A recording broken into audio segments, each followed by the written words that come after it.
Buon pomeriggio telespettatori di Tele4, buonasera telespettatori di Tele4, benvenuti a un altro appuntamento con Trieste in diretta. Il venerdì, come sapete, noi ci occupiamo di default, di cultura e spettacolo. Nella seconda parte sarà con noi Gabriele Ribis, il direttore artistico del Piccolo Opera Festival. Parleremo di questa manifestazione. Era un po' di tempo, per dire la verità, che io non incontravo Ribis. Nella prima parte invece siamo in compagnia, e avrete potuto riconoscerlo dalla capigliatura esagerata, di Giacomo Seguglia.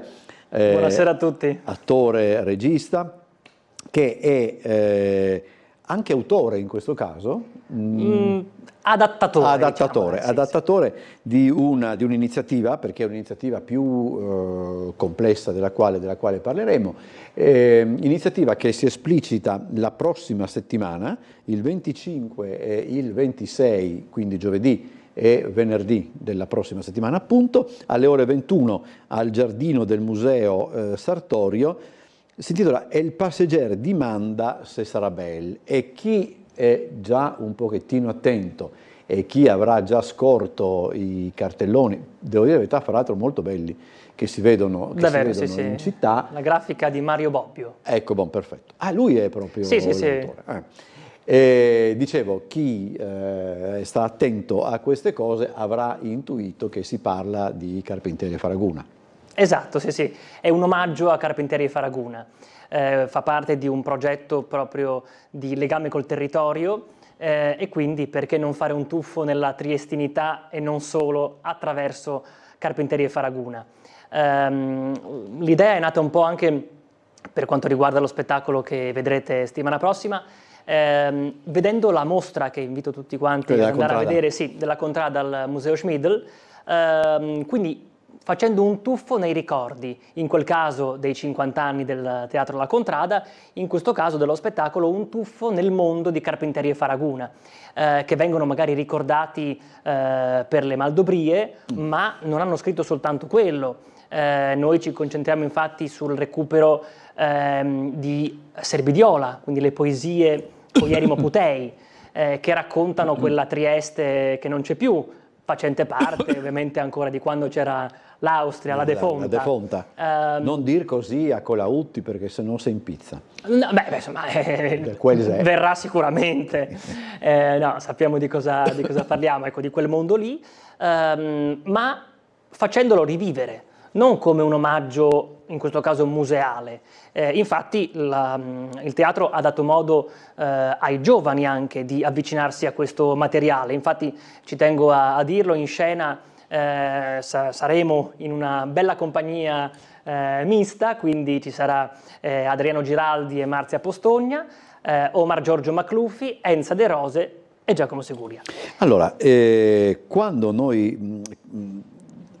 Il problema quando si parla delle Maldobrie, o quando si parla, scusa, di Carpentieri e Faraguna, è che, come dire, si rimane, chi per esempio della mia generazione ha fatto in tempo a cogliere le messe in scena storiche delle Maldobrie ancora per lo stabile del Friuli Venezia Giulia con Savorani. Certo. Io credo di aver visto Savorani in scena, e poi anche le commedie tipo, cos'era? Due paia di calze di Città di Vienna, che citeremo anche nel nostro lavoro, che avevano aperto appunto le stagioni della Contrada nell'86, le calze nell'86, sì. Quindi sono 41 anni. 40 anni. Voglio dire, lì c'è stato forse il problema, c'è ancora forse il problema da parte di questa generazione di essere forse troppo legata, è un problema che si ripete molto spesso, di essere troppo legata, no, a quelle messe in scene, e quindi c'è forse un atteggiamento di dire, quello apparteneva a quel periodo. E non si può toccare. E non si può toccare. Invece, paradossalmente, proprio perché appartiene a quel periodo, si può e anche si deve toccare, perché non possiamo far crescere generazioni di spettatori che anche, non solo per quelle ragioni, magari non sanno che cos'è una Maldobria, non sanno chi è Signor Bortolo, Soranina, chi è Bortolo, non sanno cosa vuole. Ma io mi assumo la responsabilità, fin da subito dico sì, io non facevo parte di quel mondo perché non ero ancora nato, ma perché non provare a lavorare su quel materiale? È una tradizione nostra che deve essere... Assolutamente, può piacere o non piacere, i gusti non ci compete adesso discutere di quello, ma perché no recuperare qualcosa che veramente parla comunque della nostra società. Ad esempio, il Cosa dirà la gente, questi commenti al giornale, no? Al quotidiano, ai commenti ai problemi di costume, di società, sono attualissimi. Ci saranno alcuni estratti anche nel nostro lavoro? Assolutamente sì. Alcuni sono un po' invecchiati male perché magari hanno dei riferimenti storici, politici, così, ma la gran parte raccontano in fondo, e su questo mi fa molto piacere, un po' prendere in giro la triestinità. Ecco, il triestino... non so se conosci, perché non posso dire se ti ricordi, c'è anche, non so, borghesia eroica, tutte quelle robe là che insomma erano i riferimenti alla balena bianca, tante cose. All'appuntamento del lunedì sapevi che dentro il piccolo c'era la cittadella e anche le generazioni, quella volta giovani, lo aspettavano con la stessa, come dire, anticipazione con cui lo aspettavi, cioè lo leggeva mia nonna, lo leggeva mio nonno, lo leggevano i miei genitori, lo leggevo anch'io. Sì. E tra l'altro c'è anche una cosa interessante secondo me, il salto... cioè l'utilizzo del dialetto senza ancorarsi a una condizione specifica della città, ma parla veramente a tutti. Il triestino parla in triestino ovunque, con chiunque. Quindi, anche troppo per dire. Delle volte troppo, senza dubbio, però fa parte del nostro essere. E poi una cosa volevo aggiungere riguardo a questo passato che spesso incute timore. La stessa critica ha un po' abbandonato Carpentieri e Faraguna. Infatti a settembre ci sarà un lavoro del Museo Letz di Riccardo Cepac in particolare, che curerà una mostra e un lavoro proprio dal punto di vista più teorico, intellettuale, nel senso di disamina del lavoro di Carpentieri e Faraguna, e lui stesso dice la critica li ha un po' snobbati, ma hanno comunque avuto un ruolo importantissimo. Ad esempio hanno tradotto, cioè Furio Bordon ha tradotto alcune Maldobrie in italiano, quindi sono circolate parecchio, non è stato proprio una piccolissima parentesi trascurabile, anzi. Mi ricordo anche, e poi credo che voi siate riusciti anche in qualche modo a tirar fuori alcune scene, alcune gag, eccetera. Anche la mia generazione ha fatto in tempo anche a sentire il Campanon. Ad esempio. E il Campanon alla domenica a ora di pranzo era l'appuntamento fisso della Rai triestina, insomma, no? Anche lì era un po' di tutto, no? C'erano Maldobrie, c'erano gag, ricordo il processo poesie. alle parole che era una cosa assolutamente molto, e su molto questo divertente. Io ho una spacciatrice di reperti storici, di giornali, di cose, che è Ariella Reggio, che spesso quando ho bisogno, ma Ariella servirebbe qualcosa, e mi consegna copioni, insomma, anche perché purtroppo il Campanon non è stato registrato, quindi no, infatti ci sono alcune versioni roba. Scritte, attraverso quello è un bel tuffo. È veramente un peccato, perché era quello, andarlo a rivedere, proprio lì hai uno spaccato anche sociale, insomma, sicuramente, noi comunque ci proviamo e quindi vi invitiamo. Ecco, come sarà tra l'altro questo El Passeggero di Manda se sarà bello? Cos'è? È un omaggio, gag, insomma, è un florileggio, diciamo, di estratti dai lavori di Carpentieri e Faraguna, quindi ci saranno ovviamente i famosi nonetti, i Coierimo Putei di Serbidiola, e poi ovviamente delle Maldobrie, una scena dalle calze, 2 paia di calze di seta di Vienna, proprio per omaggiare la contrada che le aveva messe in scena per tante edizioni, e altri interventi, ad esempio c'è una parte scritta da Natalia Ginzburg, un piccolo estratto, poi da Giorgio Bergamini, da Stelio Crise, che hanno scritto sui lavori di Carpentieri e Faraguna, quindi è veramente un collage e sarà un tuffo in un luogo della memoria, ecco. Allora, c'è una cosa che credo tu possa confermarmi, che mi aveva fatto notare tempo fa, come si chiama? Francesco Godina. Cioè, quando si prende in mano un testo in dialetto, chiamiamolo così, di Carpentieri e Faraguna, bisogna fare moltissima attenzione, perché non è il dialetto triestino, è questo dialetto istro-veneto che certamente è uguale, diciamo, al 90%, però c'è quel 10% di differente che credo, voglio dire, sia piuttosto impegnativo per l'attore. Paradossalmente forse più impegnativo per l'attore triestino che per l'attore che non è triestino, perché Guevara, tutta una roba di questo genere. Ghedise, e quindi ci sono quelli che noi potremmo definire magari, non so, degli istrianismi o dei venetismi. Ecco, che però ci sono, voglio dire, no? Assolutamente, sì, ma hanno creato, questo ad esempio il merito che va dato loro, hanno creato questo linguaggio magico fatto di una parte veneta, una parte istriana, ma anche di molti neologismi, di prestiti tedeschi o ungheresi, e hanno veramente creato un mondo che noi proviamo a rievocare, a far rivivere e sicuramente trattarlo come fosse un'altra lingua quasi, un'altra cosa. Non è un triestino, è qualcosa d'altro. È impegnativo proprio questo aderire a quella lingua?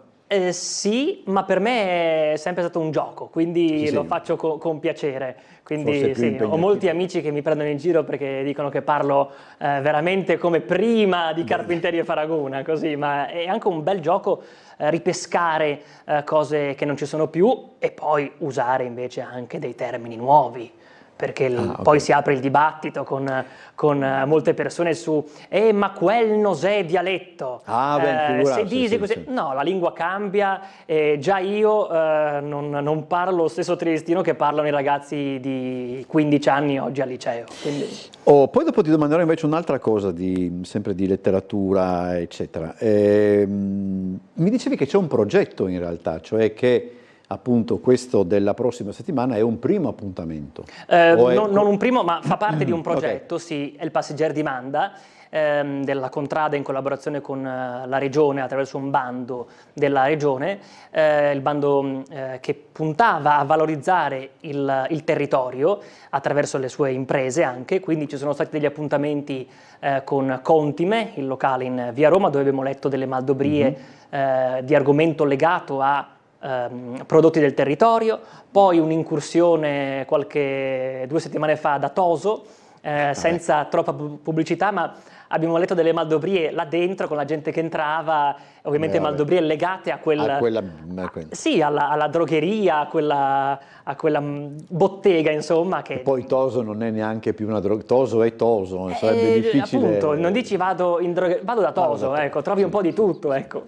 Quindi attraverso quello, poi ci sarà un altro appuntamento a fine agosto in Porto Vecchio, quindi fa parte appunto di un insieme di eventi in questa rassegna, in questo lavoro, è il Passeggeri di Manda. Tra l'altro, adesso io non so qua, ma è il programma della Contrada del prossimo anno è stato presentato, per cui insomma non riveliamo niente, comunque se ho capito bene, perché l'hanno presentato quando io ero in ferie. Lo spettacolo di apertura sarà anche un omaggio a Carpentieri e Faraguna, con ancora un'incursione nelle storie della Debegnac. Esatto, sulla Ocio alla Debegnac. Ma non dico di più, ecco, non posso ancora svelare. No, si sa solo che il regista è calabrese, che insomma... Beh, insomma, dovresti essere contento, è un... Chi? Tu, insomma, è un triestino illustre che... Sì, no, più lui dovrebbe essere contento. Io mi domando se non c'è altro, ma vabbè, insomma, allora invece volevo, poi dopo daremo nuovamente come diceva Mike Bongiorno, i ragguagli su questo appuntamento, invece ti volevo stimolare su un altro discorso, perché allora, Giacomo Seguglia è giovane, relativamente giovane. Sicuramente più di altre persone in questo studio, quindi, sì, ecco. Questo ormai non è nemmeno così inusuale. Ma c'è altra gente qui, ovviamente, c'è altra gente, cari telespettatori. Però volevo domandarti una cosa, io ero certo, se avessi scommesso ci avrei preso, che quest'anno il tema letterario della maturità sarebbe stato su autori che non si riesce a trattare durante l'ultimo anno scolastico, no? Perché Pavese e figuriamoci Brancati sono autori che non si riesce a fare. Capisco benissimo che i compiti proposti non chiedevano un'analisi del lavoro né di Pavese né di Brancati, ma soltanto di analizzare un estratto. È anche vero però che, voglio dire, chi avesse letto qualcosa dell'uno o dell'altro sarebbe stato in qualche modo favorito, perché avrebbe compreso meglio la poetica. Tu ti ricordi quando tu, uscito dal Dante, hai fatto la maturità, qual era il compito letterario o non hai fatto il compito letterario? Non ho fatto il compito letterario, ma non ricordo assolutamente cosa ho fatto. Ricordo però che la seconda prova era latino, era Seneca, che odiavo. Ah, uguale. Speravo piuttosto Tacito, che molti temevano come non so cosa, e invece uscì... Anche noi avemmo Seneca e fu un piccolo disastro. Ma no, in realtà, perché volevo chiedergli questo, cioè è mai possibile che, e lo chiedo a una persona giovane, insomma uno che è uscito dal liceo qualche anno fa, ma sicuramente meno di 40 anni fa, che non si riesca a far leggere, mettiamola così, ci sono anche dei professori che riescono, che si impegnano, sì, dipende molto da loro, cioè mi rendo conto anche di questo, però non è possibile che dei ragazzi che escono da un liceo classico non arrivino oltre a probabilmente gli ermetici. Andrebbe rivoluzionato completamente il programma scolastico, non voglio nemmeno pensare al lavoraccio che ci sarebbe da fare, ma sarebbe necessario, questo sicuramente. Però in fondo, per conto mio, almeno io ho fatto così, poi mi sono appassionato solo, e ovviamente tralasciando qualcosa, però guardandoli come autori per me vergini, puliti, mai letti. Che non ho scoperto a scuola, o perlomeno non ho letto a scuola, e quindi per me erano delle vere novità. E quindi forse quello per me è stato anche un vantaggio, trovarli da me senza quel filtro della scuola, che può essere un vantaggio, ma delle volte anche no. Anche tu hai ritrovato i Promessi Sposi più avanti? No. Quelli no. Ma chissà, ve lo farò sapere se... No, arriverà, non hai ancora quelli, è più sotto i 40 quando si incomincia... Ma faccio di peggio, ripeto i verbi irregolari greci. Per controllare se sono ancora sano di mente, delle volte ripeto orao, quindi insomma... Questo è patologico. Sì, Basaglia dovrebbe fare un bel lavoro. Io invece, dovendo anch'io controllare determinate cose, ho imparato a memoria un sonetto di Shakespeare in inglese, e quindi ogni tanto Ubi Maior. Il sonetto 116. Let me not to the marriage of true mind admit impediments. E dopo si va avanti. Allora, invece, toccherà scritturarlo regolarmente.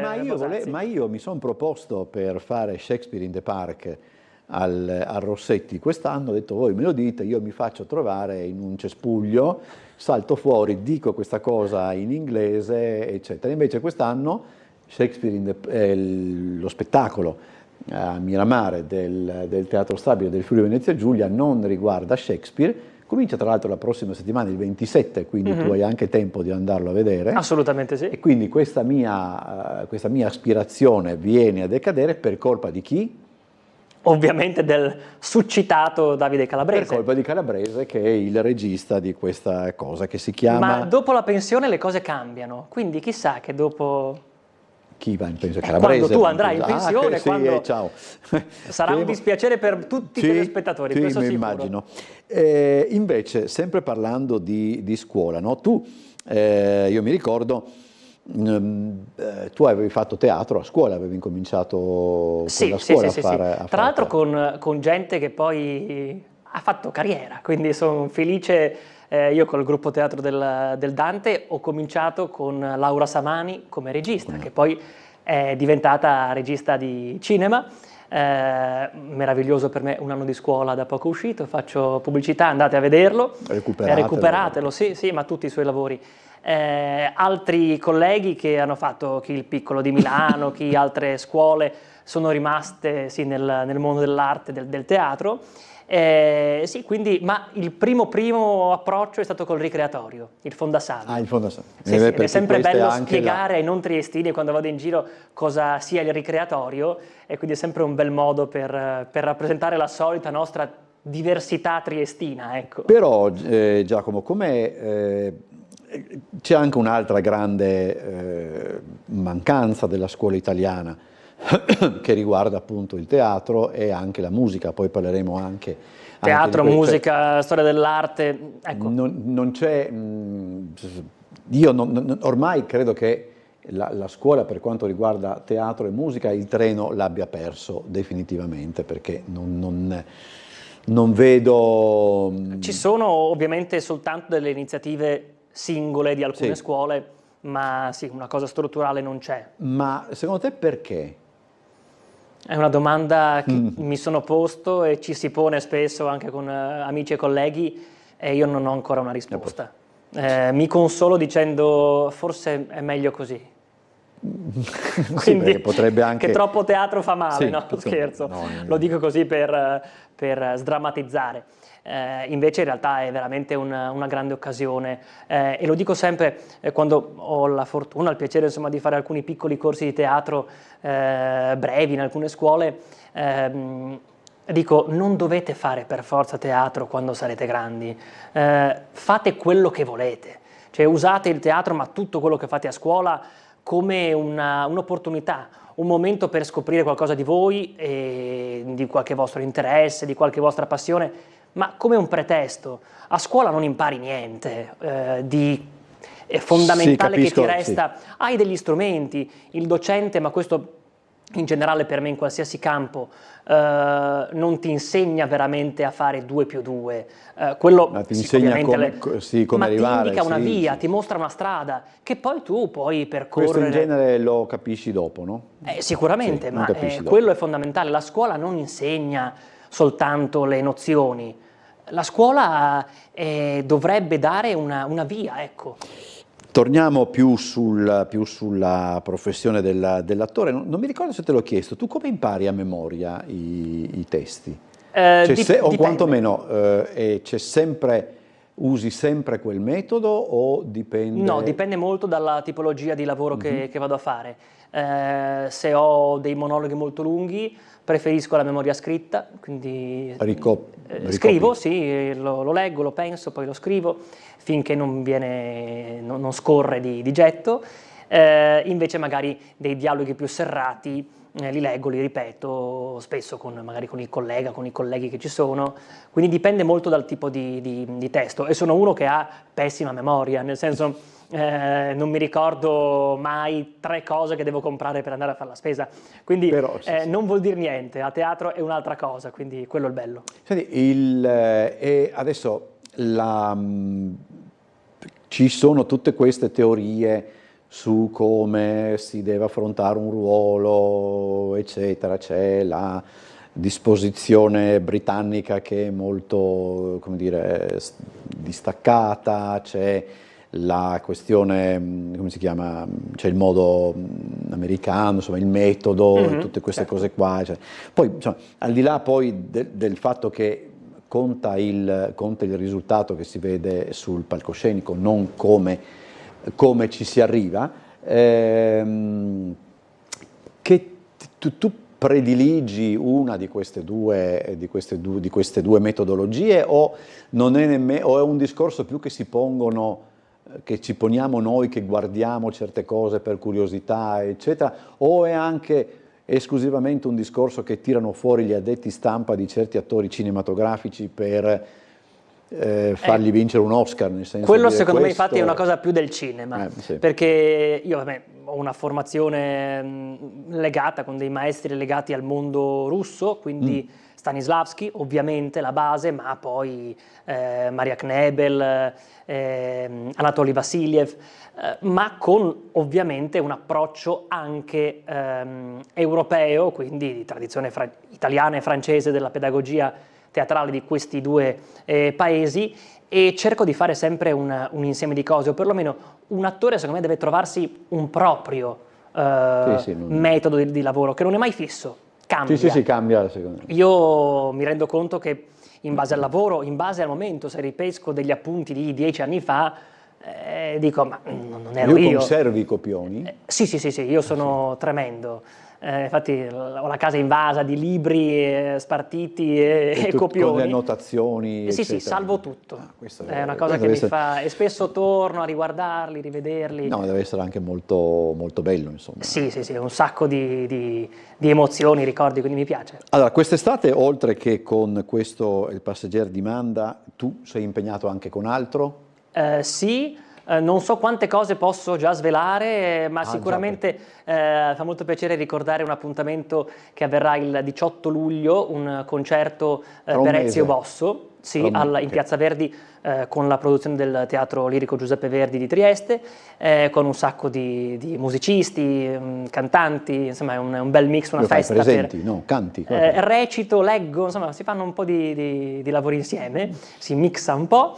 E poi un appuntamento il 14 luglio, sempre in Piazza Verdi, un omaggio a Kurt Weill con Marzia Postogna e Alessio Colautti. Quello dell'Associazione dell'Operetta. Esatto, quello. Poi un appuntamento con il Conservatorio come ex studente ora, su Pierino e il Lupo di Prokofiev, con l'orchestra del Conservatorio in collaborazione con un'orchestra di un conservatorio della Serbia. Quindi insomma diversi appuntamenti. L'estate la farò qui a Trieste, quindi sono contento. Qualche piccola vacanzina, ma si lavora. Allora, ricapitoliamo un po' tutta quanta la faccenda, così i telespettatori I ragguagli. I ragguagli. Allora, il 25 e il 26 di giugno, quindi giovedì e venerdì della settimana prossima, al Giardino del Museo Sartorio, che è un luogo ideale per gli spettacoli estivi di questo calibro. C'è anche un bel fresco alla sera nel giardino. E qua come fa parte di Trieste Estate, no? Di Let's Play Trieste Estate, insomma, la rassegna del Museo Sartorio. E il Passeggero di Manda, se sarà bel, è una raccolta, insomma, di spigolature, che così è meglio, non vuol dire niente, ma sembra che voglia dire qualcosa. Sì, fidate. Di Carpentieri e Faraguna. Ripeti chi sarà con te? Ci sarà Marzia Postogna, Adriano Giraldi, Omar Giorgio Macluffi, Enza De Rose, Giacomo Segulia e al violino Tony Cosina. Ok, quindi anche... Con la partecipazione straordinaria di Riccardo Ceppac, che farà un piccolo prologo legato a Carpentieri e Faraguna. Quindi questo è l'appuntamento. Io ringrazio Giacomo Segulia per essere stato con noi. Grazie Buon lavoro. E adesso andiamo in pubblicità, poi rimaniamo in ambito spettacolo, ma parleremo di musica.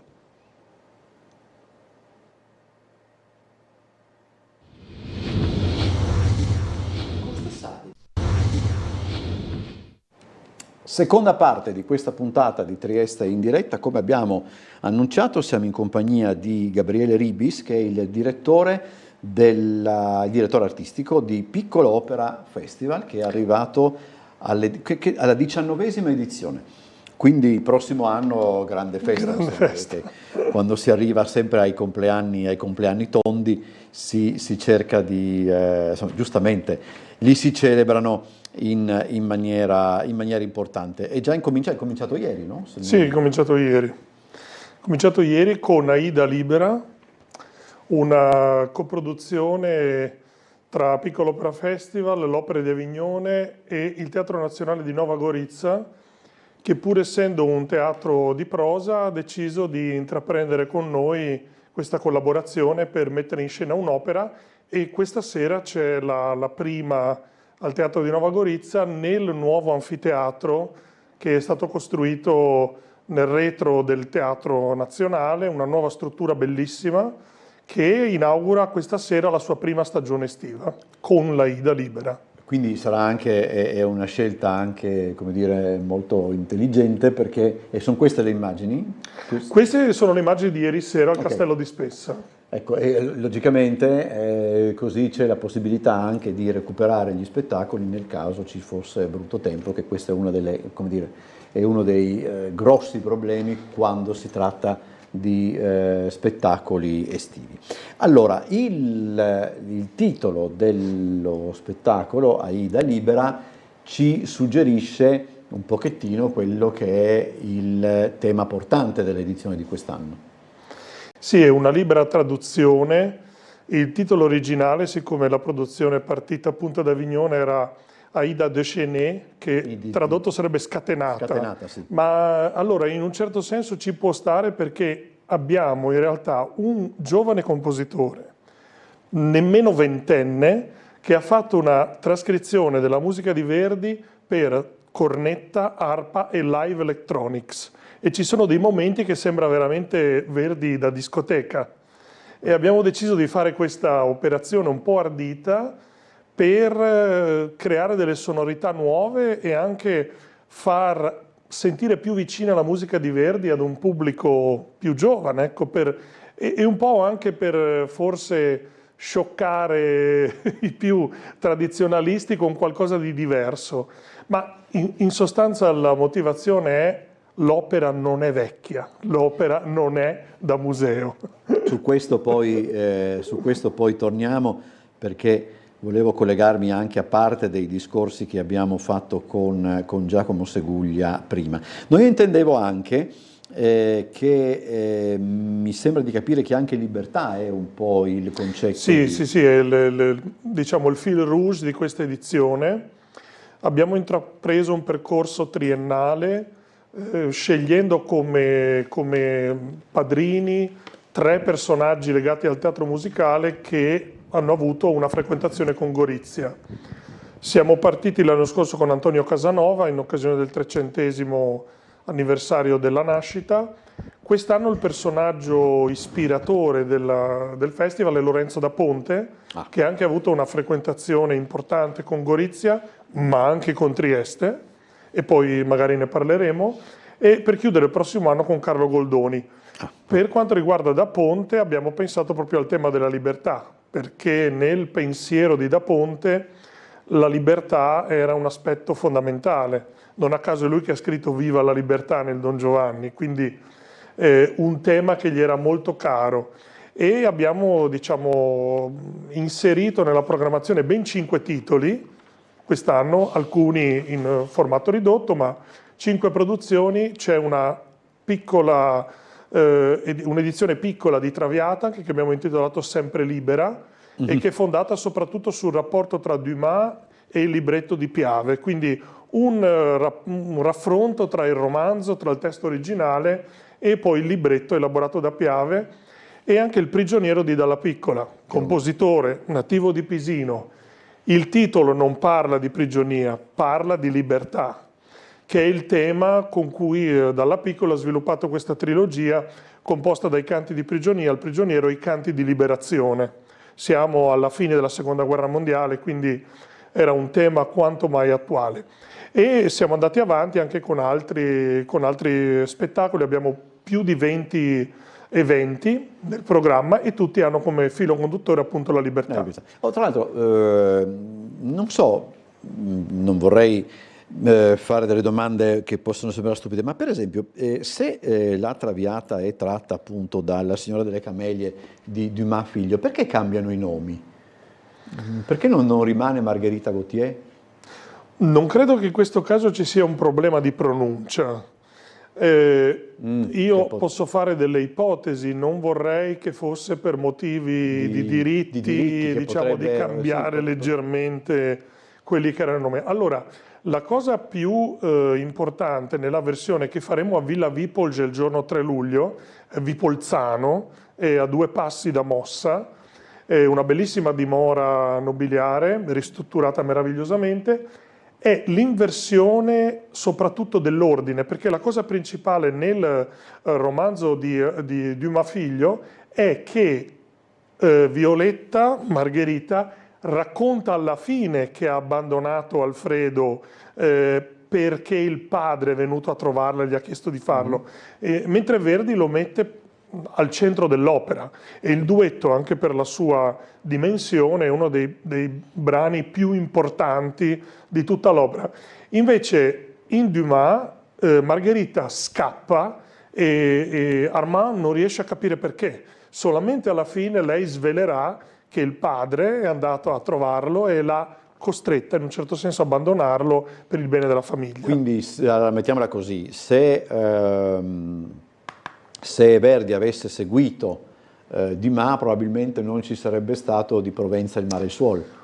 Probabilmente no, probabilmente c'è stato un baritono di turno che ha molto protestato, voglio la mia aria con Cabaletta, e allora Verdi ha dovuto fare scherzi a parte. Ma perché di Provenza il mare e il suolo è un brano che scatena sempre, quasi sempre l'applauso a scena aperta? Perché non è particolarmente, almeno logicamente parlo da incolto, non sembra un brano particolarmente difficile dal punto di vista musicale, eccetera. Forse certamente lo è, però è un brano che insomma non c'è volta che non si applauda.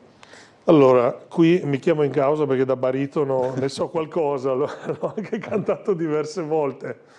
Allora, non ha una difficoltà interpretativa dal punto di vista drammaturgico, questo sicuramente no, però è un brano che permette di esibire chi ce lo ha un bellissimo legato, e io penso che forse il fascino che crea verso il pubblico è che ha qualcosa di ipnotico, che poi è probabilmente anche era l'intento di Verdi, cioè con questa nenia che è abbastanza ripetitiva. Poi sappiamo bene che le melodie ripetitive fanno sempre breccia sul pubblico, e io penso che questo, diciamo, aspetto ipnotico della melodia sia quello che la rende così gradita. Ecco. Allora, noi abbiamo anche 2 contributi esterni che vedo già pronti, credo che riguardino proprio la recita di Aida Libera, no? Se non mi sbaglio. Allora, avremo, facciamo vedere prima la direttrice. La direttrice di produzione, Vanessa Codutti. Allora, possiamo far vedere questo. Bene, siamo all'inaugurazione del Piccolo Opera Festival. Questa sera ci troviamo nel meraviglioso Teatro di Verzura del Castello di Spessa. Inauguriamo il festival con Aida Libera, un adattamento della celebre opera di Verdi, Aida, una coproduzione con l'Opéra Grand Avignon e con il Teatro Essenghé di Nova Gorica. È una rivisitazione in chiave moderna, un po' più accorciata, per tromba, arpa e musica elettronica, dunque sicuramente qualcosa di accattivante anche per un pubblico giovane che non è familiare con l'opera lirica. Partecipa all'allestimento dell'opera Go Borderless Opera Lab, i nostri allievi sono presenti in palcoscenico, dunque un cast giovane, 4 artisti che provengono da parti del mondo totalmente differenti, che interpretano i ruoli principali. Regista Frédéric Ruels dall'Opéra Grand Avignon e arrangiamento musicale del 19enne Soler. E adesso abbiamo, credo, proprio il regista, no? Che poi è anche direttore del Teatro dell'Opera di Avignone. Aida di Verdi è un'opera che è molto conosciuta per la cosa un po' grande, un po' spettacolare, con tante gente, ma anche è un dramma molto intima, con pochi personaggi, che tra loro ci sono delle cose di amore, di potere, di schiavitù, e che volevo in questo adattamento dell'opera fare un focus su questo tipo di relazione tra i personaggi e mostrare un po' più la dimensione teatrale dell'opera di Verdi. Dunque abbiamo fatto quest'opera che si chiama Aida Libera, che infatti è libera da sicuramente la cosa di schiavitù, ma anche la cosa un po' formale che abbiamo l'abitudine di vedere.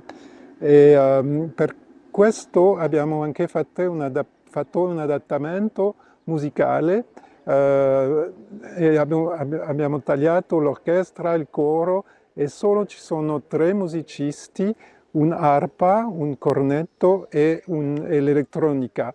L'elettronica dà una modernità anche al suono.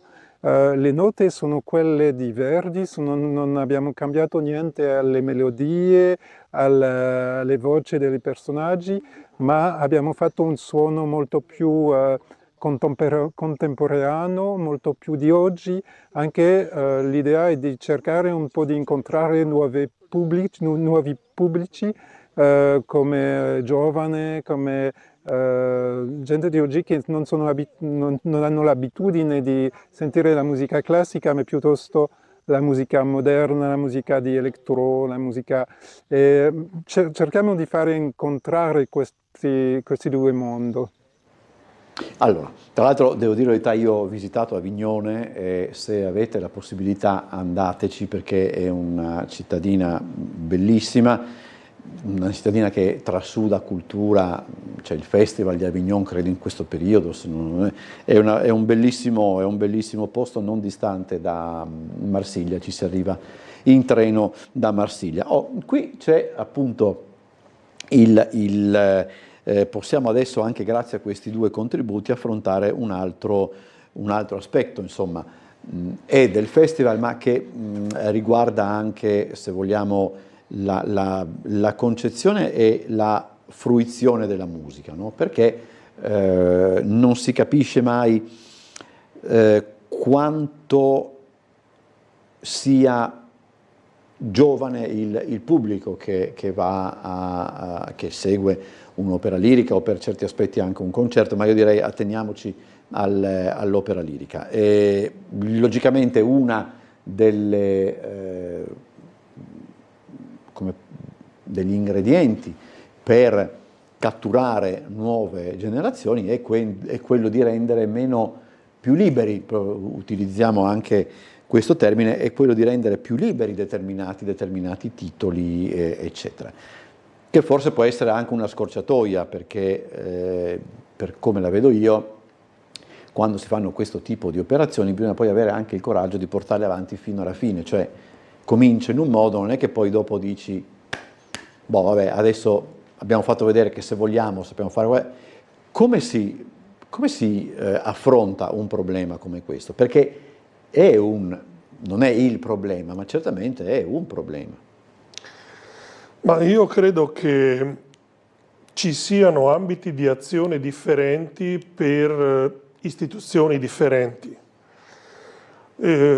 Questo a significare che un festival ha, da un certo punto di vista, se vogliamo dire, l'onere, ma anche la possibilità di prendersi un rischio culturale maggiore rispetto a un teatro. E trovo che poi l'attività di festival e teatro siano totalmente complementari. Questo per dire che se io riesco a costruire, ad incuriosire del pubblico che poi mi compra il biglietto per la stagione del Teatro Verdi o del Teatro di Fiume o di Lubiana, io penso di aver assolto il mio compito. E allo stesso modo ci può essere una collaborazione, per esempio, tra il teatro e il festival, nel senso che noi ci siamo impegnati in questi 2 anni molto a fondo per creare una filiera.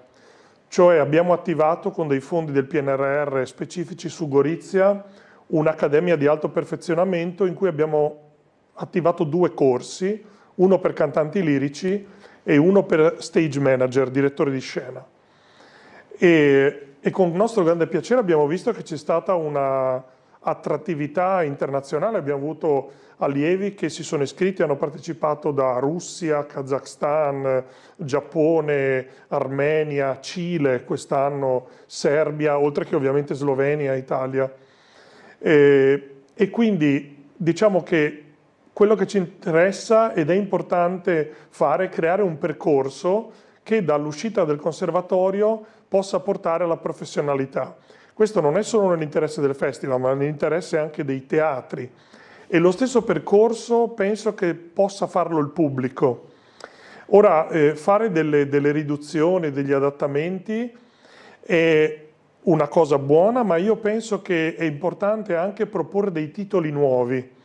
Recentemente sono stato al Summit di Opera Europa, che è diciamo, il network mondiale di tutti i teatri festival, e devo dire che c'è sempre un'attenzione crescente verso la produzione di opera contemporanea e nel far diciamo, sentire l'opera come qualcosa di includente, o comunque dove lo spettatore si sente rappresentato.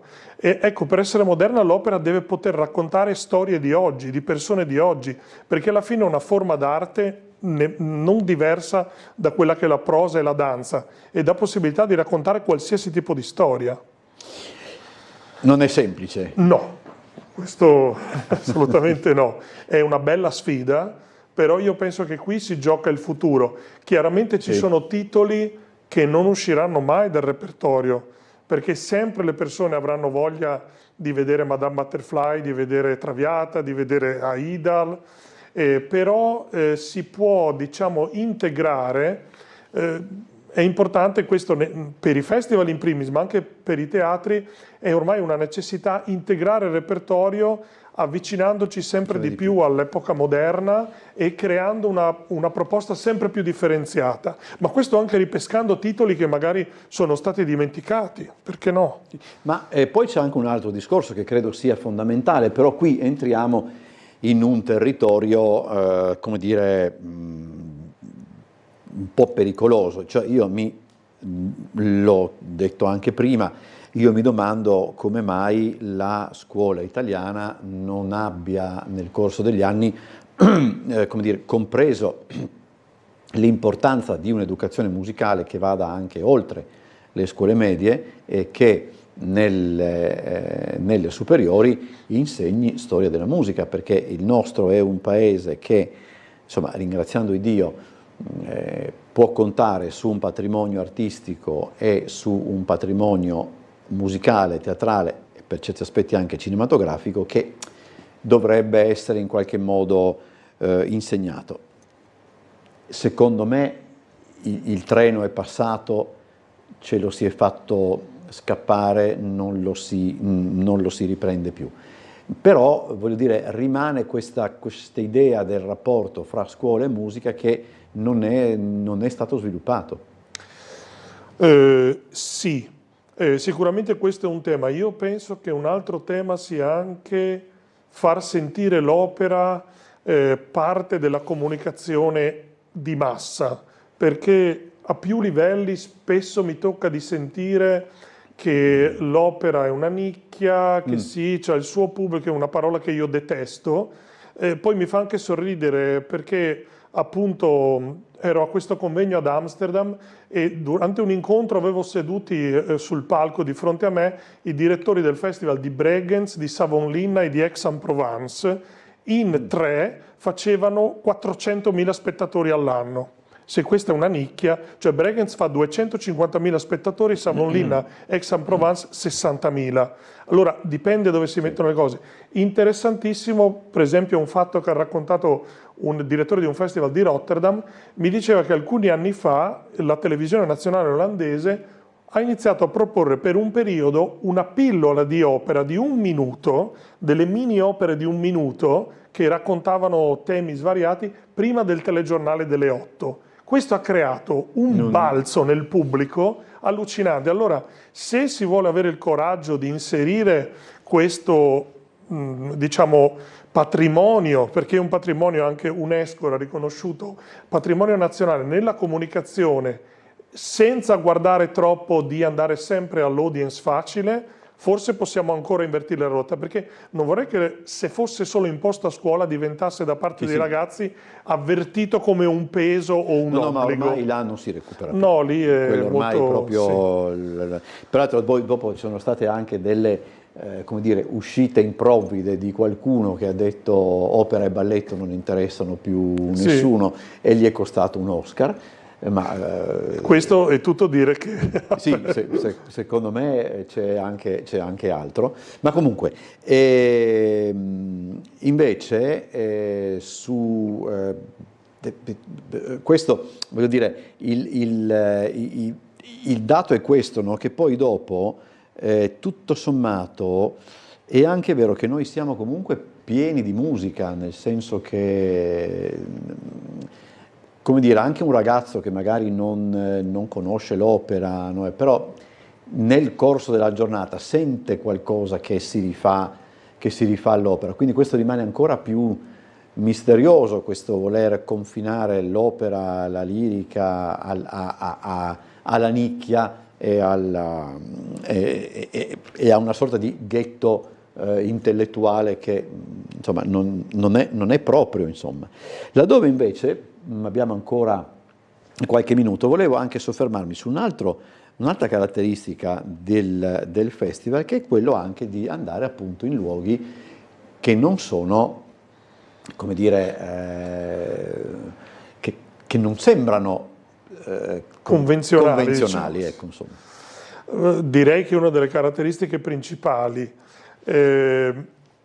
l'idea è proprio quella di non avere necessità di un palcoscenico per mettere in scena un'opera, bensì di far diventare il territorio palcoscenico. E in questo senso abbiamo la fortuna di avere un territorio meraviglioso, tutta la regione bellissima, e dal punto di vista paesaggistico intendo, il Collio lo è in maniera particolare, ma voglio dire per esempio che è anche importante con il luogo creare un'esperienza. Quando ho messo in programmazione per quest'anno Il prigioniero di Dalla Piccola, e l'idea è stata quella di, in primis, di portarlo a San Sabba, mi tremavano un po' le gambe, perché è un'opera complicata, può far paura, e l'abbiamo abbinata addirittura a una prima assoluta, al Sigillo di Maurizio Agostini, che racconta la storia di un sacerdote che è presente anche nel Prigioniero, quindi abbiamo creato un collegamento. In realtà è lo spettacolo che ha più richieste di pubblico, perché in quel caso lì sentire un'opera che parla di prigionia, che parla di libertà all'interno di un luogo, quello è un valore aggiunto sullo spettacolo. Cioè, io penso che questo è quello che devono fare i festival, e questo penso che è qualcosa che può interessare tutti.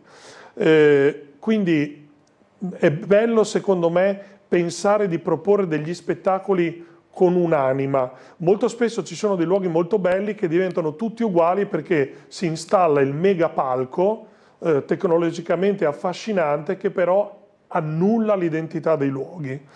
Invece, secondo me, i luoghi possono diventare coprotagonisti dello spettacolo, soprattutto nella nostra regione, che abbiamo luoghi così pieni di storia oltre che di bellezza. È difficile, come posso dire, uno vede un luogo, immagina che lì possa svolgersi uno spettacolo, eccetera, poi è complicato adattarlo, diciamo così, alle esigenze, oppure è meno complicato di quanto possa sembrare? Dipende da luogo a luogo. La cosa complicata è più la burocrazia per l'utilizzo dei luoghi. Allora, in questo caso siamo stati fortunati perché il Comune di Trieste ha un ottimo team di professionisti, e il processo è stato un po' lungo perché parliamo di un museo, quindi ci deve essere un comitato che approva l'iniziativa, e fortunatamente la nostra iniziativa è stata approvata, ma molto spesso, questo non è un discorso nuovo, ci sono molti vincoli di sicurezza in vari luoghi che da un certo punto di vista limitano le possibilità creative, dove, diciamo, oltre ci sono anche dei problemi economici. Noi abbiamo potuto vederlo l'anno scorso quando abbiamo messo in scena il viaggio a Reims per la Capitale Europea della Cultura in piazza Transalpina, quindi sul confine. Ci saremmo dovuti trovare a fare, e lo abbiamo fatto, doppi permessi, perché praticamente avevamo una parte di diciamo, spettacolo in Italia e un'altra parte in Slovenia. Quindi è stato molto interessante vedere tutto e affrontare questa problematicità. quindi lì moltiplicata per 2, già da sola, e vedere l'approccio che c'è nei diversi paesi. Però io penso che dal punto di vista dell'ispirazione per i luoghi che ci sono in regione è praticamente infinita. Poi questa proposta che noi facciamo di Dalla Piccola è anche, come festival, quella di ragionare su qual è il nostro patrimonio operistico identitario. Noi non abbiamo Rossini, non abbiamo Verdi, non abbiamo Donizetti, non abbiamo un grande compositore conosciuto in tutto il mondo, però abbiamo tantissimi compositori che esprimono l'anima mitteleuropea di questo territorio. Chi è nato a Trieste ha studiato a Vienna, chi è nato a Fiume ha studiato a Milano, e dimostrano quanto questa terra, anche musicalmente e culturalmente, sia un grandissimo crocevia. Quindi questo è anche uno dei compiti del festival, cioè quello di puntare anche il riflettore su questo, come dire, anche su questo aspetto della cultura delle nostre terre, no? Sì. Cioè andare alla riscoperta di determinati autori che poi per tutta una serie di ragioni poi possono essere... io direi che possiamo concludere dicendo soltanto che cos'è, accennando a Go Borderless Opera Lab. Sì, grazie a questa domanda. Come dicevo prima, abbiamo dedicato moltissime energie a questo progetto di alta formazione che si è svolto per 2 anni e ha avuto straordinari risultati, e ora si conclude proprio il 30 giugno e lo spettacolo di chiusura di questo progetto sarà l'Ape musicale di Da Ponte, interessantissimo, anche un pasticcio che Da Ponte ha creato con musiche, una sorta di compilation del Settecento di tutti i più grandi compositori dell'epoca, con una storia che ha costruito lui, era un ottimo letterato. Questo abbiamo pensato che era lo spettacolo giusto per far chiudere ai nostri ragazzi, e io mi auguro che ci sia da parte di tutti i soggetti, in primis da parte della Regione che ha così grandemente sostenuto il percorso in questi 2 anni, sostenuto dai fondi del PNRR, di continuare, perché il progetto di formazione per l'Opera Gorizia copre un territorio molto vasto, non ce ne sono di simili per tutto il Friuli Venezia Giulia, il Veneto, la Bassa Austria, la Slovenia e la Croazia vicina. Quindi sarebbe una bella opportunità per Gorizia di diventare un hub per il teatro musicale. Allora, io vi ricordo che tutte le informazioni e anche, come si dice, tutto quello che si deve fare, insomma, per i biglietti e tutto, si può andare sul sito www.piccolofestival.org, e lì poi basta anche digitare delle volte Piccolo Festival e si viene reindirizzato. Oppure su Viva Ticket. E lì poi c'è tutto, e lì poi anche il programma, così uno può essere informato su quello che accade. Io ringrazio Gabriele Ribis, chiedo scusa, per essere stato con noi. Buon lavoro, non soltanto per il festival, complimenti per l'organizzazione. Noi ci vediamo, oggi è venerdì, quindi noi ci vediamo martedì come sempre alle 17:55. Passate un buon fine settimana, arrivederci e buona serata.